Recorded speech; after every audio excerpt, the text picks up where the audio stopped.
আজি কাম কৰিবলৈ লৈছোঁ এখন মাৰুতি চুজুকি ছুইফ্ট যিখন ফ্ৰণ্ট ছাইড ইম্পেক্ট হৈ আহিছে। ফ্ৰণ্ট ছাইডটো কমপ্লিট ডেমেজ হৈ আছে দেখিবলৈ পাইছে, আৰু ইয়াৰ ভিতৰৰ ছাইডে এয়াৰ ব্ৰেক অ'পেন হৈ গৈছে কাৰণ ফ্ৰণ্ট ছাইড ইম্পেক্ট হ'ল।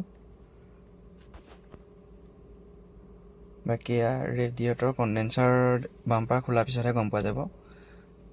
লাইট দুটাটো ডেমেজেই হৈছে। এই দুটা আমি এতিয়া কমপ্লিট ডেমেজ মালখিনি খুলি পেলাই গম পাম ভিতৰত কি আৰু ডেমেজ হৈছে। এতিয়া খুলিবলৈ ষ্টাৰ্ট কৰিছোঁ। এয়া দেখিছে লাইট বাম্পাৰ খুলিবলৈ ষ্টাৰ্ট কৰি আছোঁ আমি।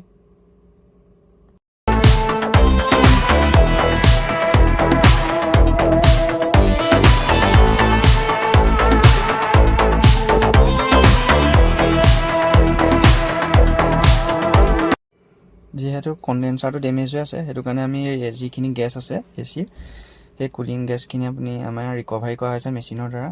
দেখিছে কণ্ডেঞ্চাৰটো ডেমেজ হ'ল, ফ্ৰণ্ট মাৰ খাই পেলাই মেম্বাৰ ডেমেজ হৈ গৈছে। মেম্বাৰো চেঞ্জ কৰা হ'ব, বাকী আপন মেম্বাৰটো ৱেল্ডিং কৰা হ'ব।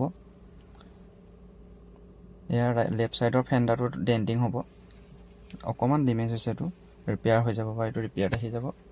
বনেটখন যিহেতু কমপ্লিট বেণ্ড হৈ গ'ল, সেইটো কাৰণে চেঞ্জ কৰা যাব। তেনেকৈ বনেটখন আমি এয়া খুলিছোঁ।